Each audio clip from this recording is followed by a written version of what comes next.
está. Qué gran semana, gran radio, gran instancia. No, espérate que en mayo lo volvemos a celebrar. Está bien, Sí, celebración larga como se merece. Exacto. Bueno, de ahora en adelante se celebran los 10 años de manera cotidiana. Exacto. Ah. Durante la próxima década Durante siempre la- vamos a estar celebrando 10 años. Global Partners, líder en prevención y control de alcohol y drogas en ambientes laborales. Y la industria de agua potable y saneamiento de Chile presenta este segmento que abre Daniel Mansuy con su joyita de hoy. Oye, ha salido en Mercurio estos últimos 2 días una noticia, no me quiero meter en el detalle técnico, aunque lo podríamos conversar, pero no es lo que me interesa más, que son el tema de las reglas del uso de la fuerza que han sido aprobadas de cierto modo en el Senado y que Claro, pasaron a tercer trámite. pasó a tercer trámite. El Mercurio sigue hablando de apruebo de dignidad, lo que es una maravilla.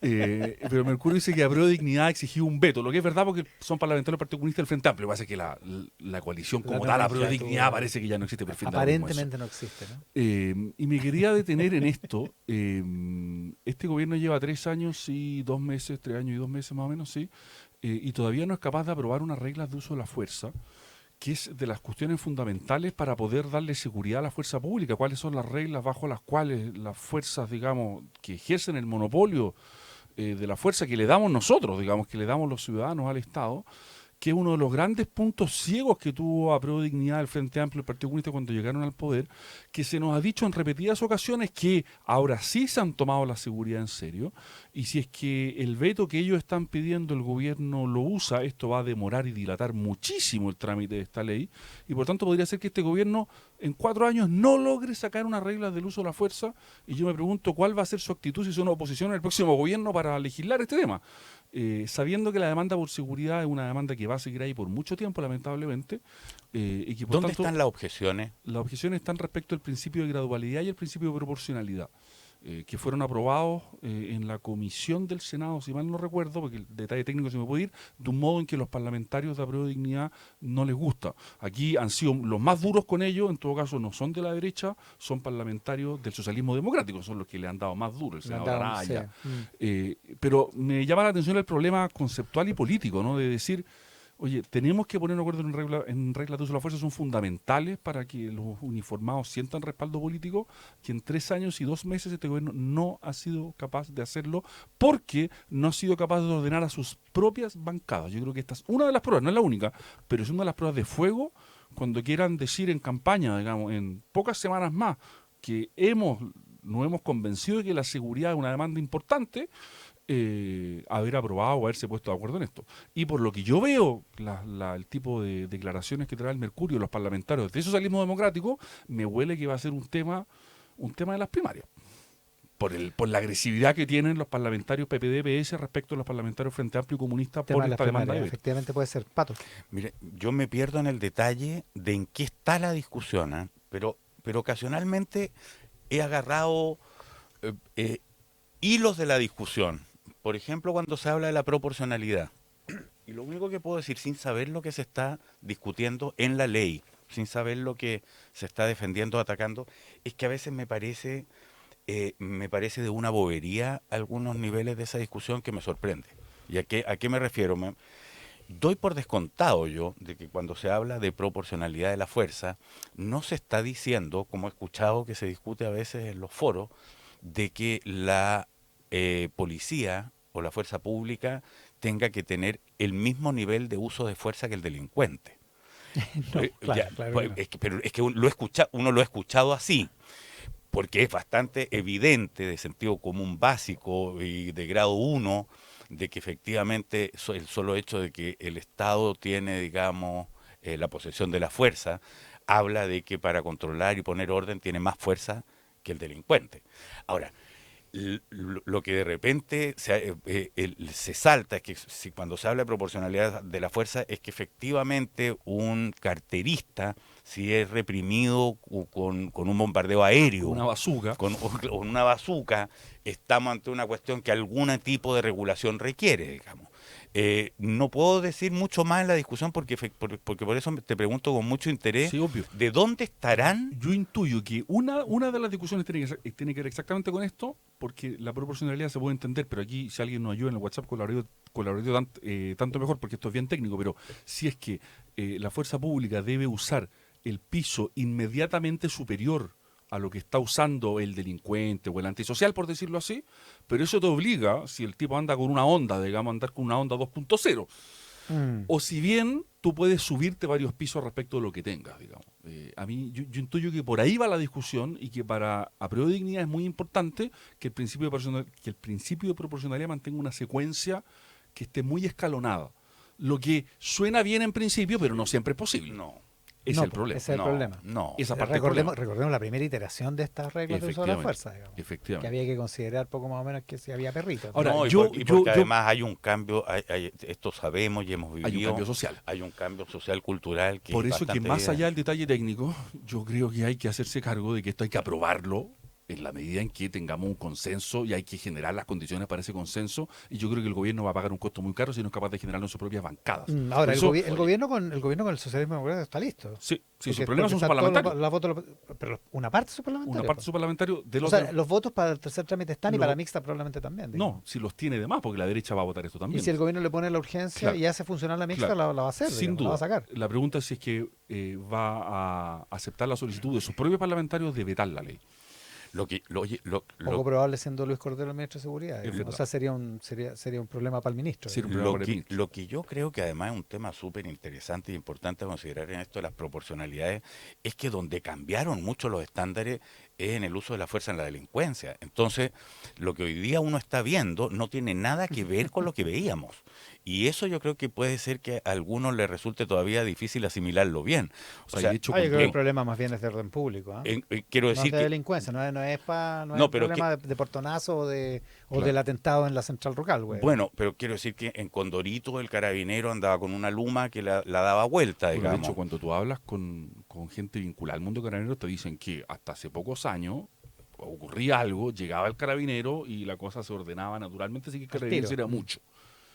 Hoy día el carabinero expone su vida directamente porque es muy probable que le disparen, digamos. Y no puede- y nuestros carabineros no están necesariamente, y esto no es una crítica, por favor, esto es un problema estructural, no están necesariamente preparados para eso. Y No, eso- pero el y esa- reparo, y esa reparo parte es problema. político de aprobodignidad no tiene que ver con No, ese carabinero que efectivamente. llega a un asalto o el No. portonazo. Tiene que ver con el orden público, ¿sí? Efectivamente. Y con la criminalización de la de la protesta movilización. social. Claro, Eso es. claro. Entre comillas, por favor. Joyita. No sé, yo no lo estaba diciendo entre comillas. Pato Fernández, Joyita.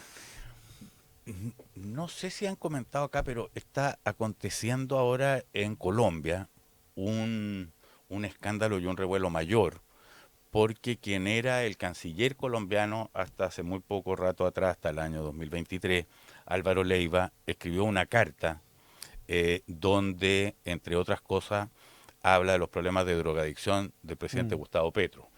Dijo que tenía un problema con las drogas, ¿no? Esa es la expresión. Esto viene, hay algo de esto que se acarrea desde que Petro era alcalde.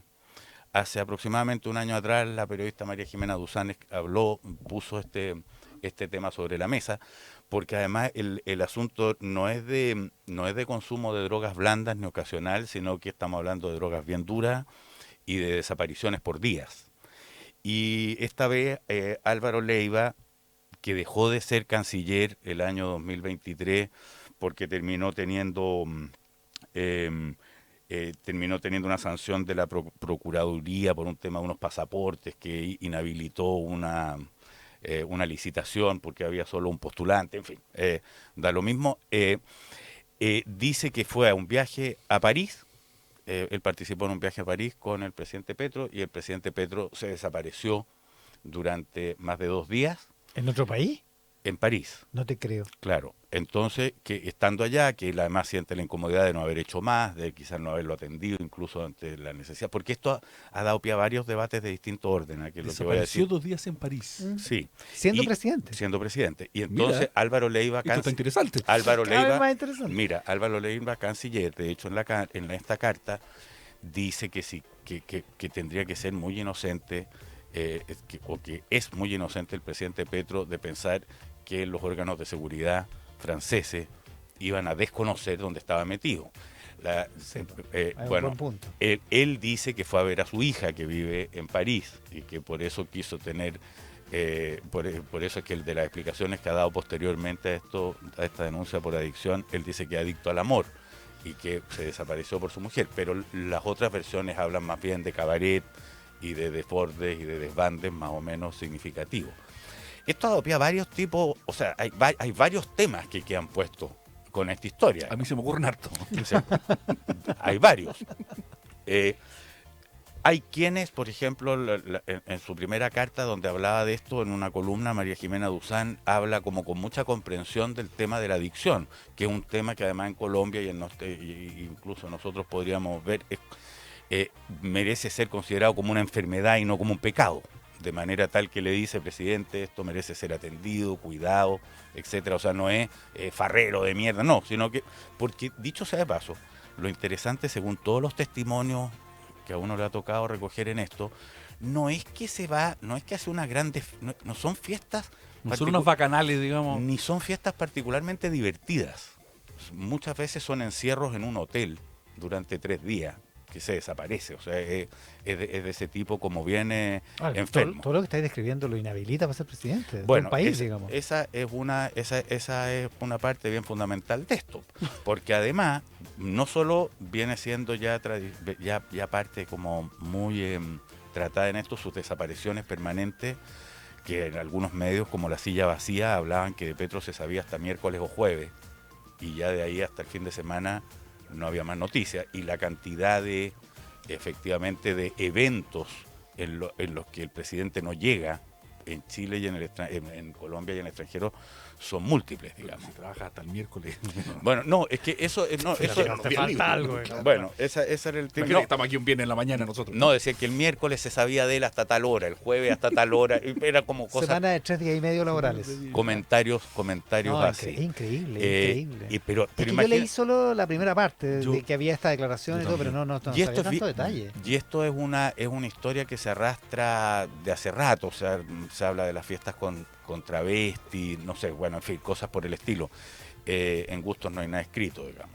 Pero lo que sí complejiza es alguien que de pronto se empieza a leer cosas que ha escrito, por ejemplo, en Twitter, bajo esta lupa. Comentarios en discursos públicos bajo esta lupa. Y ahí estamos leyendo otro libro. Y ahí empieza otra Estamos novela. leyendo otra cosa. Ahí claro. empieza otra novela. Daniel, algo No, y nos o vamos sea, al corte. muy interesante. Yo tampoco había seguido la noticia con ese detalle, pero bien impresionante y bien preocupante también, porque como decía Iván, bueno, hay que tomar decisiones, hay urgencias. Colombia es un país lleno de problemas limítrofes. A veces, Perdona, entonces- una cosa entre medio. Los debates que se producen en esto es que todavía nadie nunca ha dado pruebas. Ya, claro. Nadie lo ha, no se ha, esto todavía, entonces esto genera también el gran debate. Claro, pero a nivel periodístico ya tiene entidad. Porque Sí, si no, no porque estaríamos estamos hablando de aquí. No, tiene mucha entidad. Y en Oye, estos momentos en Colombia este es un tema. Solo lo último, estamos atrasados, pero ¿por qué el ex canciller habla de esto? Bueno, ahí es donde empieza es otro de las dimensiones. de las esto. dimensiones. El ex canciller es un personaje, tiene 82 años, es un tipo que tiene una historia de polémica, fue del círculo más cercano de Petro en sus inicios, era de un círculo bien así, particularmente íntimo. Tengo la impresión de que ya entró en unos conflictos. En Colombia se dice que quien en buena medida gobierna ahora es un personaje que se llama Laura Sarabia, que es una mujer de confianza de Petro, joven, que habría llegado al gobierno como secretaria o algo así de Benedetti, que es otro personaje muy cuestionado, que fue embajador en Venezuela y que ahora está haciendo, digamos, el brazo derecho en el gobierno de Petro. A su vez, Álvaro Leiva dejó la Cancillería quedando inhabilitado a tener cargos públicos. Por el caso de que los por que el lo caso sacó, de los digamos. pasaportes que decía. El caso de los pasaportes era que en Colombia hacían los pasaportes desde hace ya muchos años una empresa que se llama Thomas Gregg & Sons y eran los únicos postulantes. Entonces anulan esta postulación porque eran los únicos y Petro ya había hablado en contra de esto. El asunto es que la Procuraduría había que un caso. Ya, o sea, es parte de la hay un excentricidad, rencor. Ya. Hay un rencor que habría que investigar más de en qué consiste, sí. Que no es el único rencor en Pero- el gobierno colombiano, como ya hemos visto. No porque han aparecido muchos del círculo del círculo fiel del comienzo de Petro que se han ido alejando de manera más o menos sistemática. Viste que esa reunión esa reunión de gabinete que transmitió como de 4 horas, que un ministro le dijo, "Oye, este no puede estar acá". De ahí salieron como dos al tiro. Ya, Pato Fernández, Daniel Mansuy. Conversación de actualidad y política esta mañana acá en Mesa Central.